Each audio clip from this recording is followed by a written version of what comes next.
Salut, vous êtes les bienvenus dans notre séance aujourd'hui. Le but de notre travail est de savoir faire l'équilibre d'une réaction chimique. Mais comment faire? À noter qu'il faut avoir équilibrage du nombre d'atomes et que la charge électrique soit encore conservée. Alors comment faire? Dans une telle réaction, dans une réaction pareille, c'est-à-dire au niveau de la réaction de combustion, c'est plus facile de commencer de faire l'équilibre de C, puis H, puis O, c'est-à-dire par ordre alphabétique. Pourtant, que dans n'importe quelle réaction, la méthode la plus facile est de faire ou de commencer plutôt l'équilibre de l'élément qui varie. Commençons ici. On va voir ensemble. Voilà. Le nombre de carbone dans le réactif est égal à 2. Voilà. Alors, je vais mettre ici 2. Dans les produits, il n'y a rien ici. Alors, c'est 1. Alors, je vais noter 1. Alors, ce 1-là provient d'ici. Et ce 2-là provient d'ici. Maintenant, c'est clair que 2, c'est différent de 1. Alors, on multiplie 1 par 2 pour avoir 2. Maintenant, 2 égale 2, c'est bien équilibré. Mais où je dois mettre ce 2-là? Je dois mettre ce 2-là avant CO2, qui va être le coefficient stoichiométrique de cette molécule. Maintenant, 2 multiplier le premier terme et 2 multiplier le deuxième terme. Passons à H. Dans les réactifs, voilà, H égale 6. Je vais mettre ici 6. Dans les produits,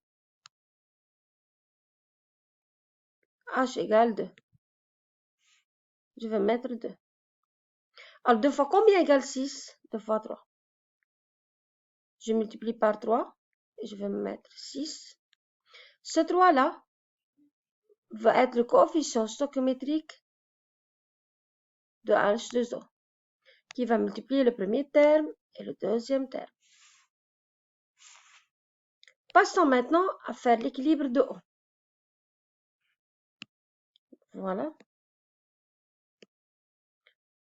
On a 2 O dans les réactifs.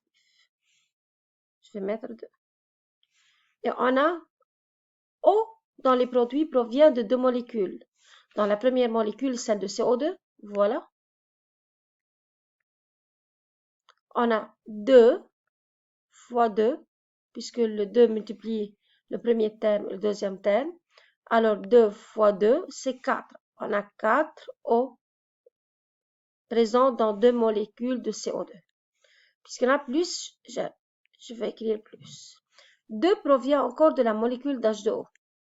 On a 2 molécules H2O. Alors, 2 fois 1. Pourquoi je multiplie ici par 1 et pas par 2?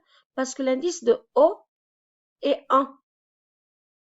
2 fois 1, 2. Alors, c'est 2. Maintenant, 4 plus 2 égale à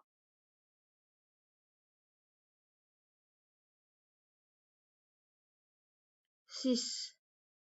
Oups, il y a ici une erreur. Parce que ici, j'ai écrit 2 à la place de 3. Or, c'est quelque chose d'inexact. Voilà.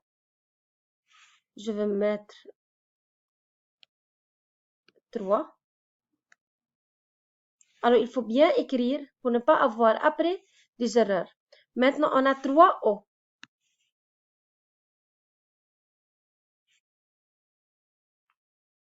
Voilà. C'est 4 plus 3 égale 7. Alors, je répète, 3 fois 1, c'est 3. C'est pourquoi que je vais mettre ici 3. 4 plus 3, c'est 7. Maintenant, ici c'est 2, ici c'est 7. On multiplie par 7 divisé par 2. Parce que 2 fois combien égale 7? Il n'y a pas un nombre entier qui donne 7. 2 fois combien égale 7? C'est 2 fois 3,5. Or, je ne peux pas écrire un nombre avec une virgule, un nombre décimal. C'est pourquoi que je vais écrire une fraction, 7 sur 2. 2 fois 7 sur 2 égale à 7. Et ce 7 demi va être placé avant la molécule d'O2, qui va représenter encore le coefficient stoichiométrique de cette molécule. Mais il y a quelque chose qui cloche. Il y a une fraction. Comment se débarrasser de cette fraction-là? Tout simplement, je veux multiplier le tout par 2. Pour se débarrasser de la fraction, alors je multiplie le tout par 2. Quel est le coefficient stoichiométrique de C2H6? Mais il n'y en a rien ici. Puisqu'il n'y en a rien, c'est comme si j'en ai 1.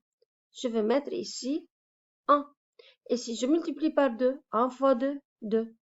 Alors ça va être 2, C2H6. Plus 7 demi fois 2, c'est 7, O2, donne le coefficient stoichiométrique ici 2. Alors, il faut multiplier par 2. 2 fois 2, 4, CO2. À ne pas oublier l'état. Plus, encore on multiplie le 3 par 2. C'est 6H2O.